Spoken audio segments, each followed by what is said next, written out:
नमस्कार, बहुत स्वागत है आप सभी का। मैं हूं आपके साथ लोकेंद्र त्यागी। आपके मुद्दे में आज बात करेंगे छत्तीसगढ़ की, जहां पर वोट चोरी के नाम पर देश भर में विपक्ष का हंगामा देखा जा रहा है। वहीं छत्तीसगढ़ में विपक्ष ने वोटर लिस्ट रिवीजन करने की तैयारी कर ली है।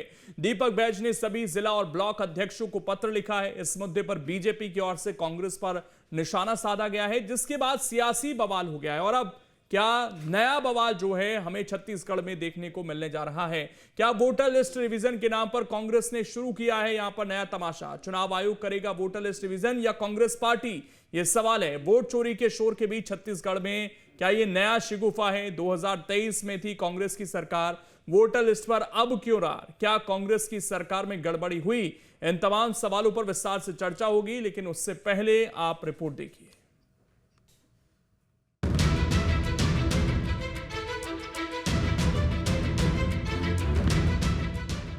कांग्रेस पार्टी की ओर से देश भर में वोट चोरी गद्दी छोड़ अभियान चलाया जा रहा है। इस बीच छत्तीसगढ़ में कांग्रेस ने खुद वोटर लिस्ट रिवीजन करने की तैयारी कर ली है। प्रदेश कांग्रेस अध्यक्ष दीपक बैज ने सभी जिले और ब्लॉक अध्यक्षों को वोट परीक्षण करने के लिए ऑफिशियल लेटर लिखा है। उनका कहना है कि हम वोट की गड़बड़ी को पकड़ेंगे। वोट चोरी कर सरकार बनाने वाली भारतीय जनता पार्टी और चुनाव आयोग की गठबंधन ये बेनकाब हो चुका है। इसलिए छत्तीसगढ़ में भी हम लोगों ने पिछले चुनाव को परीक्षण को लेकर हमारे जिला अध्यक्षों को हम लोग निर्देशित कर दिया है कि विधानसभाओं में परीक्षण कर ले, कहीं फर्जी मतदाता तो नहीं, कहीं फर्जी एड्रेस तो नहीं, कहीं दो जगह नाम तो नहीं, या फिर फॉर्म सी का दुरुपयोग तो नहीं हुआ है। तो इस तरह का परीक्षण अभी कर रहे हैं। हालांकि हम लोग को कुछ मामले सामने आए हैं कि ऐसे बहुत से मतदाता है, हजारों मतदाता है, जहां दो दो विधानसभाओं में नाम है और दोनों विधानसभाओं में वोट भी डाले, और जिसको सीधा सीधा भारतीय जनता पार्टी को फायदा हुआ है। लेकिन वो परीक्षण अभी कर रहे हैं। मुझे कहना बहुत जल्दबाजी होगा। अभी तथ्य के साथ आके फिर आने वाला समय में हम लोग बात करेंगे। दीपक बैज की ओर से जारी किए गए लेटर में साल 2023 के विधानसभा चुनाव के सभी 90 विधानसभा क्षेत्रों में वोटर लिस्ट के परीक्षण करने के लिए कार्यकर्ताओं और नेताओं को कहा गया है। इसमें 5 बिंदुओं पर जोर दिया गया है। डुप्लीकेट मतदाता, फर्जी और अमान्य पते, एक पते पर थोक में मतदाता, अमान्य तस्वीरें, फॉर्म 6 का दुरुपयोग शामिल है। कांग्रेस के इस कदम पर बीजेपी की ओर से पलटवार किया गया है। कैबिनेट मंत्री रामविचार नेताम ने कहा है कि 2023 में तो उनकी सरकार थी, वोटर लिस्ट तो उन्होंने ही बनाई थी। उनकी थी, उनके सरकार के समय का वोटर लिस्ट बना, और वो क्या आरोप लगाएंगे? मैं आरोप लगाता हूं कि कांग्रेस वालों ने मनमाने तरीके से जो जीवित व्यक्ति है उसको भी मार दिए, और उनको जो है विलोपित कर दिया गया था वोटर लिस्ट से। मेरे क्षेत्र की बात है, धौली है, कामेश्वर नगर है, जा रहा है, कुशपुर है, समरवा है, त्रिशूली है। इन गांवों में, वहां के मतदान केंद्रों में बड़े पैमाने पर भारतीय जनता पार्टी से संबंधित लोगों का नाम जो है विलोपित कर दिया गया था। मैं समझता हूं कि कांग्रेस में अगर ये जागरूकता है तो पूरे जागरूक होकर के पूरा मतदाता सूची में नाम जुड़वाना चाहिए, और किसी का छूटा हो तो उसे संपर्क करके उसे नाम जोड़ने के लिए आग्रह भी करना चाहिए। ऐसे में छत्तीसगढ़ में सियासत तेज हो गई है। सवाल है, क्या वोटर लिस्ट रिवीजन के नाम पर कांग्रेस ने शुरू किया नया तमाशा? चुनाव आयोग करेगा वोटर लिस्ट रिवीजन या फिर कांग्रेस पार्टी? वोट चोरी के शोर के बीच छत्तीसगढ़ में नया शिगुफा। 2023 में थी कांग्रेस की सरकार, वोटर लिस्ट पर अब रार। क्या कांग्रेस सरकार में गड़बड़ी हुई है? हालांकि देखना होगा कांग्रेस पार्टी की ओर से वोटर लिस्ट रिवीजन के बाद क्या डाटा तैयार किया जाता है और जनता के बीच क्या आंकड़े पेश किए जाएंगे। रायपुर से अंकुश शर्मा के साथ टीम न्यूज स्टेट। तो देखिए, अब छत्तीसगढ़ में भी कांग्रेस इस अभियान को शुरू करने जा रही है। इस मुद्दे पर चर्चा करने के लिए हमारे साथ खास मेहमान हैं। के शर्मा जी हैं, वरिष्ठ पत्रकार हैं। शिव नारायण पांडे जी हैं, प्रवक्ता हैं बीजेपी के। आप दोनों का बहुत बहुत स्वागत है। कांग्रेस के प्रवक्ता भी हमें ज्वाइन करेंगे थोड़ी देर में। लेकिन के शर्मा जी, चुनाव के लगभग 2 साल बाद अब क्या मतलब है इन चीजों का, और क्या केवल राजनीतिक रूप से कांग्रेस अपने आप को दिखाना चाह रही है, या फिर कुछ ठोस चीजें भी आपको यहां पर दिखाई देती है?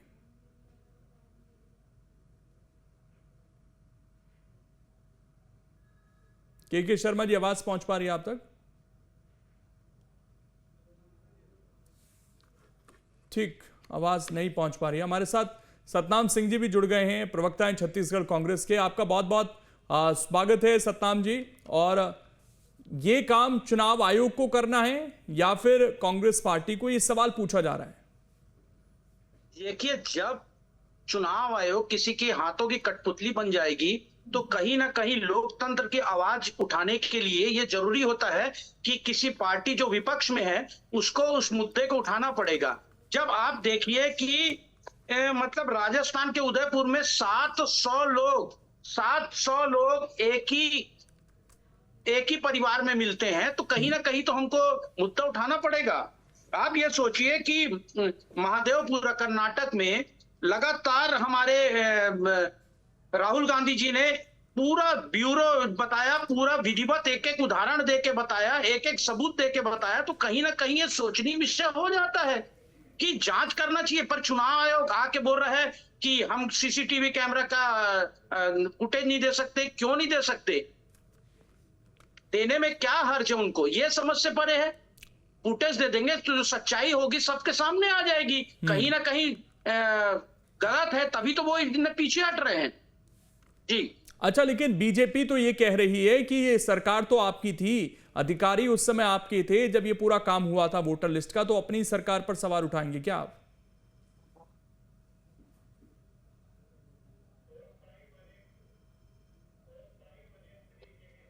हेलो, मेरी आवाज आ रही है आपको? जी जी, अब आ रही है सर, बोलिए। देखिए, चुनाव आयोग केंद्र शासन के अधीन रहता है। हमारी सरकार उस समय थी तो ये नहीं था कि चुनाव आयोग हमारे अधीन था। चुनाव आयोग केंद्र शासन के अधीन रहता है, तो चुनाव आयोग के लिए हमने कई बार उनको आवेदन दिए, कई बार उनको बोला, पर वो अगर सुनने को राजी नहीं है, कठपुतली बन के सरकार की, केंद्र शासन की कठपुतली बन के रहना चाहते हैं, तो इसमें हमारी क्या गलती है? भाई, हम विपक्ष हैं, हम मांगना चाहते हैं कि आप ब्यौरा दो, आप सीसीटीवी फुटेज दो हमको। तो ये बोलते हैं कि किसी की माता बहनी आती हैं, वहां पे हम सीसीटीवी। अरे माता अच्छा, बहनी एक बात बताइए, आप जब है। चुनाव लड़ रहे थे 2023 का, आप लोगों के पास वोटर लिस्ट नहीं थी क्या उस समय? जी, जब चुनाव लड़ रहे थे आप 2023 का, तब वोटर लिस्ट नहीं थी आप लोगों के पास? बिल्कुल वोटर लिस्ट थी, पर ये धांधली होती है, इसकी प्रक्रिया तो हमें पता नहीं थी ना कि कैसे उन लोग धांधली मैं कर रहे वही हैं। जानना ये चाहता हूं कि प्रक्रिया जब वो वोटर लिस्ट थी आपके पास, तो अमूमन जो पन्ना प्रभारी होते हैं या बूथ लेवल के कार्यकर्ता होते हैं, वो पर्चियां पहुंचाते हैं लोगों के घरों पर। ये राजनीतिक पार्टियां करती हैं अपने स्तर पर। तो उस समय आपको कुछ ऐसा महसूस हुआ था कि एक एक नाम के कई व्यक्ति हैं या एड्रेस गलत हैं? उस समय क्या ये रिपोर्ट किया गया था आप लोगों की तरफ से? इसके लिए भी हमने चुनाव आयोग को लगातार कंप्लेन किया था। कितनी ऐसा कंप्लेन नहीं है है कि सर नहीं उसके किया गया आपके था। पास? और आपके पास तो दूसरे डेटा वार्ड के होना लोगों चाहिए। का फिर अब दोबारा से देखिए- दीपक बैज क्यों कह रहे हैं कि हम दोबारा से इसका रिवीजन कराएंगे? अगर डेटा है, आपके पास शिकायतें हैं, तो उसको रख दीजिए मीडिया के सामने आप, या चुनाव आयोग को बिल्कुल, दोबारा से जब शिकायत जागे- कीजिए। जब सुनिए ना, मैं आपको बताना चाहता हूं कि जब जागे तब सवेरा होता है। अगर नहीं, हम तब जाग जागे रहे हैं, तब अभी सवेरा हमको नहीं पता होता है लग सर। गया है। आप ये कहते हैं ना कि हमें वोटर लिस्ट आप नहीं दी मेरी गई। बात मैं सुनेंगे ये कि जानना नहीं? चाहता हूं आपसे, सिर्फ इतना जानना चाहता हूं बताइए। कि आप ये आरोप लगाते हैं कि आपको वोटर लिस्ट नहीं दी गई। मैं सिर्फ 2023 का उदाहरण, क्योंकि आपकी सरकार थी उस समय, क्या आप लोगों के पास डेटा उपलब्ध नहीं था उस समय? क्या वोटर लिस्ट नहीं दी गई थी? क्या आप वोटर लोग जो लिस्ट और राजनीतिक ये- पार्टियां एक्सरसाइज करती हैं लोगों तक वो पर्चियां पहुंचाने की, क्या वो आपके आप मेरी कार्यकर्ताओं ने बात की थी? सुनेंगे, आप मेरी बात सुनेंगे मैं तब पहले आपको सवाल तो बताता पूरा हूं। कर लूं, मैं सवाल पूरा कर लूं। जी, अगर बताइए, वो बताइए। एक्सरसाइज की थी आप लोगों ने, ऐसा तो था नहीं कि छत्तीसगढ़ में आपका संगठन नहीं था, आपकी सरकार थी बकायदा, आपके विधायक भी थे, सारी चीजें थी, लोग आपसे जुड़ना भी चाहते थे, लोगों को उम्मीद थी कि आप वापसी कर सकते हैं। तो फिर क्या जब वो उस समय एक्सरसाइज हुई तो उस समय कुछ ऐसी चीजें सामने आई कि एड्रेस गलत है, वोटर लिस्ट गलत है, धांधलियां हैं इसमें, एक एक नाम के कई लोग हैं? मैं वो जानना चाहता हूं।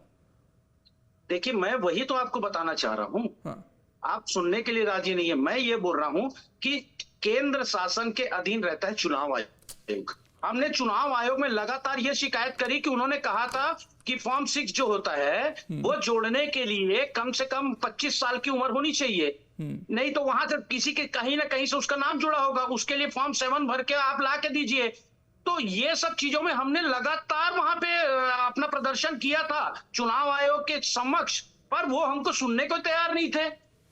अच्छा, बाद में पता लगा कि ऐसी ऐसी धांधली होती है। और आप मेरे सवाल का जवाब नहीं है सर, वो आपने कहा जो भी गड़बड़ियां, मैं आपकी बात मान रहा हूं। मैं सिर्फ एक सवाल, बेसिक सवाल पूछ रहा हूं आपसे कि उस समय आपकी कार्यकर्ताओं के पास कुछ ऐसी तस्वीर, क्योंकि हमने पूरा चुनाव वो कवर किया, कहीं ऐसी बात निकलकर या आपके लोगों की तरफ से सामने नहीं आई थी कि ये वोटर लिस्ट गलत है या इस वोटर लिस्ट में एक जगह कई कई नाम है? हो सकता है वो गलतियां हुई होंगी, मैं इस बात से इनकार नहीं करता, लेकिन उस समय मीडिया में आप लोगों की कोई खबर इस तरह की बड़े स्तर पर हमने नहीं देखी कि आप लोग ये मानकर चले कि पूरा बड़े स्तर पर तो मीडिया ले जाना ही नहीं चाहती अरे है। सर क्या बात करते हैं, क्या बात करते हैं सर? मेरी बात तो आपकी पार्टी की सरकार है और आपकी खबर नहीं चलेगी।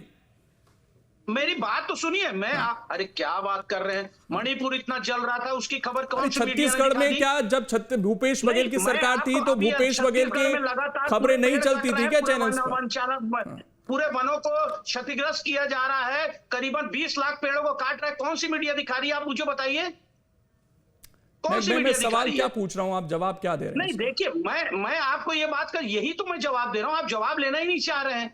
आप उसमें एक्सक्यूज करेंगे तो कैसे होगा? मैं एक्सक्यूज नहीं कर रहा हूं, मैं बहुत बेसिक सवाल पूछ रहा हूं आपसे। मैं ये कहता हूं कि ये जो एक्सरसाइज करने की बात अब दीपक बैच कह रहे हैं, क्या ये एक्सरसाइज 2023 में नहीं हुई थी? मैं सिर्फ ये जानना चाहता हूं आपसे।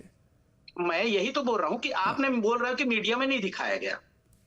मीडिया में तब दिखाया जाएगा जब उसकी मीडिया, आप अपने ट्वीट दिखाइए ना सर, मुझे दिखाइए कि आप लोगों ने इस मुद्दे को उठाया। ट्विटर पर तो अधिकार नहीं है ना मीडिया का, दिखाइए आप। अभी मैं आपको कंप्लेंट का लेटर नहीं दिखा सकता, पर आपको मैं कंप्लेंट का लेटर अगर एक दिन देंगे तो मैं आपको दिखा दूंगा कि हम लोग बिल्कुल क्या दिखाइए। कंप्लेंट की है। और मैं चाहता हूं कि कल उसको लेकर प्रेस कॉन्फ्रेंस हो जाए कांग्रेस की और उसमें सारे तथ्य रख दिए जाए। हो चुकी है।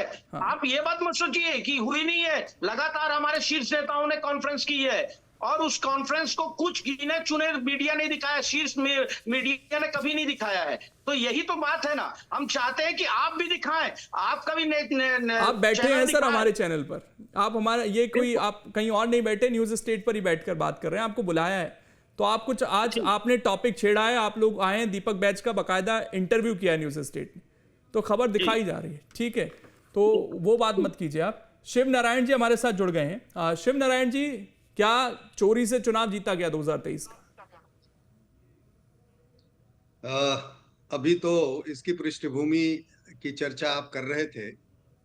मेरा एक निवेदन है कि ये जिस प्रकार से कांग्रेस के नेता संविधान लेके जेब में घूम रहे थे, उसको एक बार उनको अध्ययन करना चाहिए और कांग्रेस के जो प्रवक्ता लोग हैं उनको भी बताना चाहिए कि संविधान में लिखा क्या है।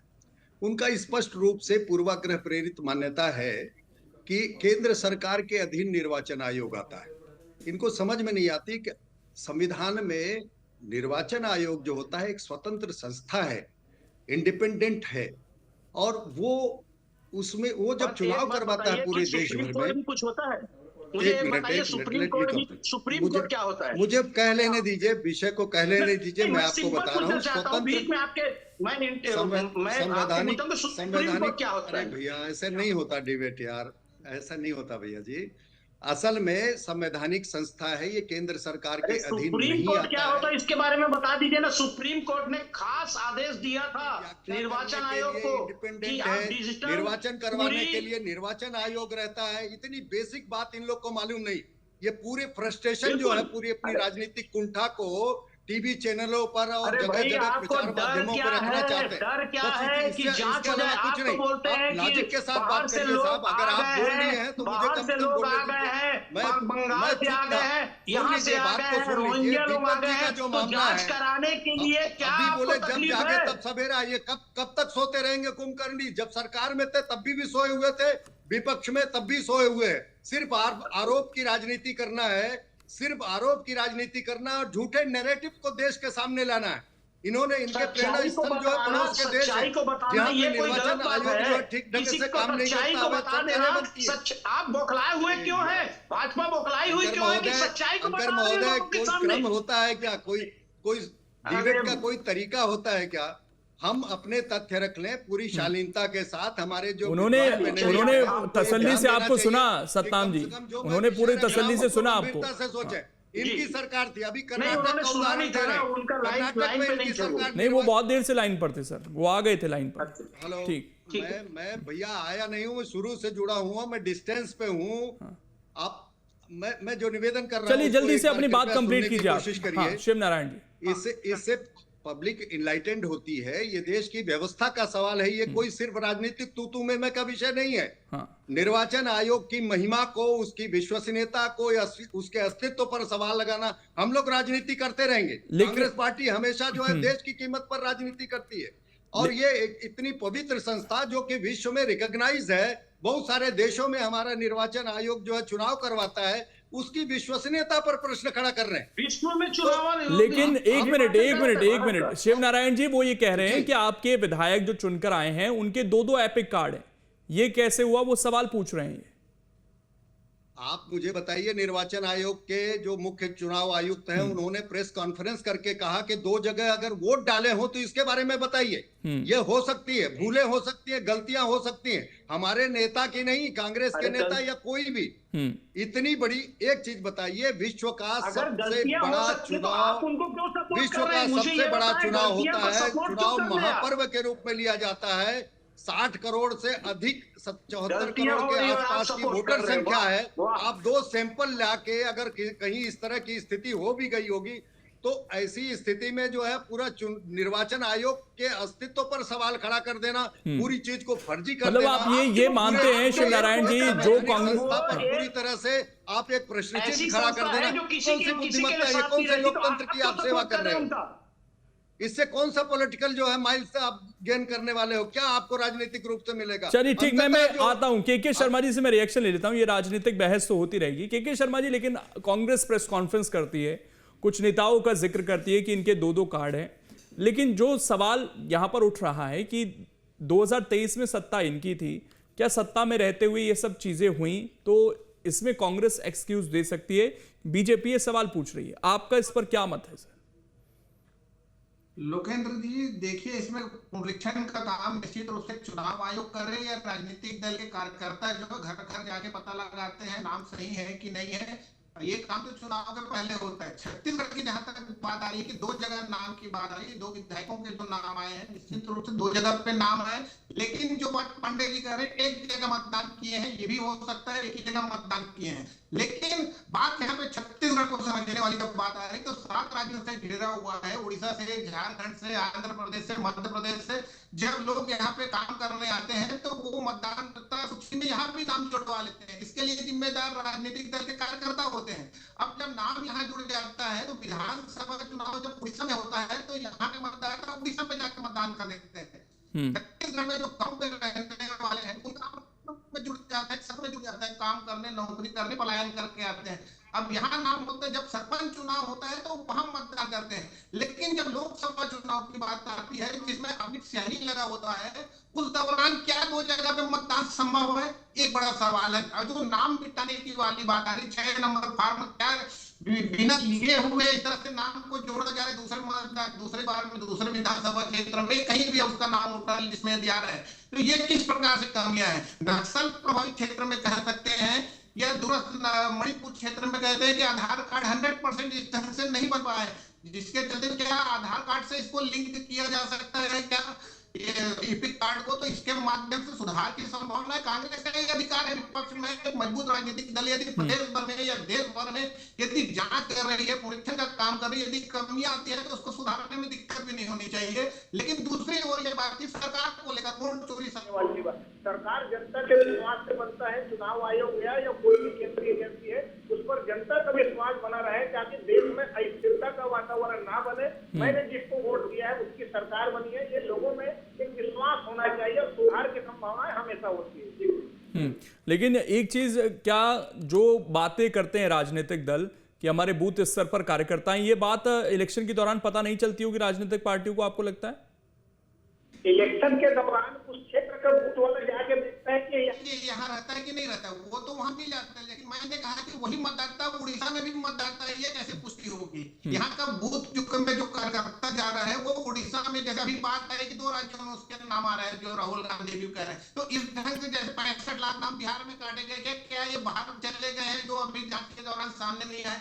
उसके बाद अब 1.5-2 लाख जो आवेदन अभी आपत्तियां आ रही है, ये वही लोग हैं जो वापस आके आपत्ति कर रहे हैं भैया हमें कमाने खाने गए हैं। इन्हीं का नाम 2 जगह है। क्या ये सुधार की बात हो सकती है? लेकिन पूरे चुनाव प्रक्रिया से सरकार इस ढंग से बन जाएगा ना, सरकार बनती है नेता मोदी की चेहरा गारंटी, विश्वास मोदी की गारंटी से छत्तीसगढ़ में सरकार बनी। इससे पहले तक मैं एक चीज और जानना चाहता हूं सतनाम जी, जब आप इलेक्शन हारे तो कई नेताओं के बयान सामने आए, उस वक्त नेतृत्व पर सवाल उठाए, कुछ लोगों ने कहा कि अपनों ने ही हरा दिया।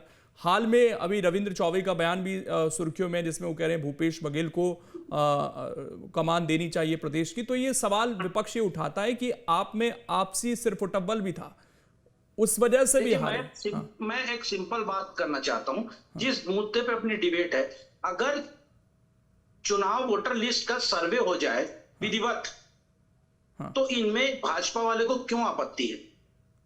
नहीं तो वो इलेक्शन कमीशन करे ना, ये तो कांग्रेस पार्टी कर रही है। अभी तो मेरी बात वैद जी ने अभी कर दिया है, खुद बुरी तरह हारे, हमारे मंडल अध्यक्ष से हारे हैं। जनाधार एक मिनट शिवनारायण जी, नाच न जाने आंगन टेढ़ा। मैं सिंपल बात कर रहा हूं कि अगर इनको क्या किस प्रकार की मिर्ची लग रही है कि जांच हो जाए कौन कहां के क्या है। मैं इसमें सतनाम जी आपसे ये जानना चाहता हूं, ये मांग तो आपको चुनाव आयोग से करनी चाहिए ना, आप जांच करेंगे तो फिर क्या? चुनाव आयोग से ही कर रहे हैं, हम चुनाव आयोग से ही कर रहे हैं। हाँ, और कहीं से नहीं कर रहे हैं। तो अभी तो आप खुद रिवीजन करा रहे हैं ना वोटर लिस्ट का। अगर इसका विधिवत, सुनिए ना मेरी बात, तो आप नहीं सुनेंगे तो क्या होगा? हाँ भाई चुनाव आयोग से ही हम उसमें विधिवत एप्लीकेशन दिए हैं कि जांच हो जाए, तो इसमें बुरी क्या बात है? ये तो बोलते हैं कि रोहिंग्या मुसलमान, पाकिस्तान के मुसलमान यहाँ पे आके बस गए हैं, तो इससे दूध का दूध पानी का पानी हो जाएगा, तो इससे अच्छी बात क्या है? क्या हो सकता है? क्यों नहीं हो रोहिंग्यों से क्यों नहीं जांच हो जाए? बात ये चिंता इनको, दर्द इनको। कहीं ना कहीं जब डर रहे हैं, आज डिबेट कर रहे हैं, चुनाव आयोग का फेवर लेके कर रहे हैं, तो कहीं ना कहीं इनका ऐसा लगता है कि ये उन्होंने कुछ गलत किया होगा चुनाव आयोग के लिए। उनको वहां पे अपने अपने लोगों को लगातार चुनाव आयोग के अध्यक्षों ने क्यों वहां पे इस्तीफा दे दिया, क्यों गलत हुआ, क्या हुआ, इसकी जांच हो जाए। जांच होने में क्या हर्ज है इनको, मुझे ये समझ नहीं आ रहा है। जी शिवनारायण जी, अगर बिहार में ये काम होता है तो छत्तीसगढ़ में भी करना चाहिए। ऐसा तो है नहीं कि सारी चीजें सही होंगी, क्योंकि विधायक के खुद 2-2 एपिक कार्ड है। हाँ साहब, मैं आपसे निवेदन करूं कि SIR जो है उसका भी कांग्रेस पार्टी विरोध कर रही है, SIR का भी विरोध कर रही है। बड़ी रोहिंग्यों से इनको बड़ी हमदर्दी है, जो नागरिक देश के नहीं है, वोटर नहीं हो सकते। इसके लिए एक मिनट, इसके लिए जो है डिस्टर्बेंस बहुत करते हैं। प्रश्न का उत्तर नहीं आता। जांच SIR से ये फिर से स्क्रूटनी करती है। SIR का मतलब ही इन लोग को नहीं मालूम। ये निर्वाचन आयोग जब भी चुनाव होता है एक निश्चित समय पर रैंडम या इस तरह से उसकी जांच करती है, वो हमेशा अपडेट करती है। आपको मैं ये बता दूं कि 1951-52 से जो चुनाव चल रहा है, लगातार एक प्रकार से उसका जो है परिवर्तन होता गया, उसमें सुधार होता गया। हम अपने देश के अनुभवों से सीखते गए चुनाव के बारे में। ऊंट पर चलता था ये मतपेटी, और आज इलेक्ट्रॉनिक तक पहुंचे हैं। जब इलेक्ट्रॉनिक्स में हारने लगे, इनको पता चल गया कि जनता इनके साथ नहीं है, तो इन्होंने क्या किया, फिर अब दोष उस संस्था पर लगाना शुरू कर दिया जो कि संवैधानिक है, जिसका काम निर्वाचन करवाना है। विश्व में जिसकी साख है, हमारे लोकतंत्र की अपनी गरिमा को स्थापित करने के लिए निर्वाचन आयोग जिस प्रकार से काम कर रहा है, उस पर प्रश्न चिन्ह लगा के अपनी राजनीतिक कुंठा को शांत करना चाहते हैं। आपको जैसा आप बता रहे थे, आप चौबे जी ने जो बोला कि भूपेश, असल में दीपक बैज को बर्दाश्त नहीं कर पा रहे हैं। दीपक बैज को कांग्रेस नेतृत्व तो बर्दाश्त नहीं कर पा रही है, और उसके कारण इन्होंने ये घोषणा की हम फिर से सर्वे करेंगे, हम जांच करेंगे। इनको बताना है कि हम कॉम्पिटेंट हैं। अदरवाइज जो है कांग्रेस की जो अंदरूनी खींचतान है, और मैं पहले ही इसका बयान दे चुका हूँ कि पटना से लोग सीख के आए यहाँ शांति करने वाले अपने पर ही सवाल खड़ा कर रहे हैं, निर्वाचन आयोग पर नहीं, अपनी सरकार पर प्रश्न चिन्ह लगा रहे हैं। तो इस तरह की स्थिति नहीं है। चुनाव जो है निष्पक्ष होना चाहिए, लोकतंत्र का मेरुदंड है, और निर्वाचन आयोग जो प्रयास कर रहा है उसको घूमिल करके अपनी राजनीतिक कुंठा को तुष्ट करना चाहते हैं। बस इतनी सी बात है। और कुछ नहीं, इसमें कोई तथ्य नहीं। और हमेशा निर्वाचन आयोग समय समय पर जो है SIR करता है, विशिष्ट रूप से संशोधन करता है, कोई गलती सामने लाई जाती है तो उसको ठीक करता है। इस प्रकार की स्थिति है। चलिए, मेरे पास समय इतना ही है। आप दोनों मेहमान जुड़े, बहुत बहुत शुक्रिया। हमारे साथ के शर्मा जी भी जुड़े हुए थे, आपका भी बहुत बहुत शुक्रिया। तो यहाँ पर देखिए, इस वक्त छत्तीसगढ़ में अब सियासत इस पूरे मामले को लेकर गर्मा चुकी है। आने वाले दिनों में क्या कांग्रेस पार्टी जिस तरीके से कर्नाटका की एक सीट को लेकर राहुल गांधी आते हैं और बड़ी प्रेस कॉन्फ्रेंस कर देश भर में इलेक्शन कमीशन के खिलाफ एक मुहिम छेड़ते हैं, क्या छत्तीसगढ़ में भी कुछ ऐसा हमें देखने को मिलेगा आने वाले समय में? ये बात रहेगी। और क्या इलेक्शन कमीशन अब इस पर जवाब देता है, इस पर भी सबकी नजर है। फिलहाल छोटा सा ब्रेक, खबरें लगातार जारी है।